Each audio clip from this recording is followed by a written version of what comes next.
Welcome back to our channel. In today's video, we'll show you how to disable Telegram's power saving mode on your PC. This feature is designed to conserve battery life, but if you prefer to have the full functionality of the app at all times, this tutorial is for you. So, let's get started. Step 1. Open Telegram on your PC. Step 2.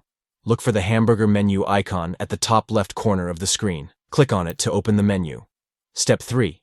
In the menu, you'll find various options. Look for Settings and click on it. It's usually located in the sidebar. Step 4.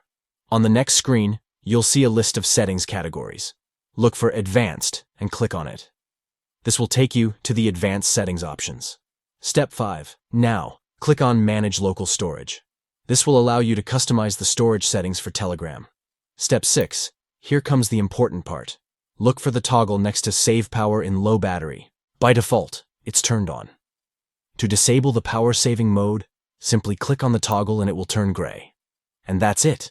You've successfully disabled Telegram's power-saving mode on your PC. Now, you can enjoy the full functionality of the app without any restrictions. We hope you found this tutorial helpful.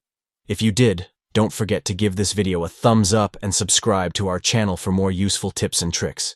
Thanks for watching, and we'll see you in the next video.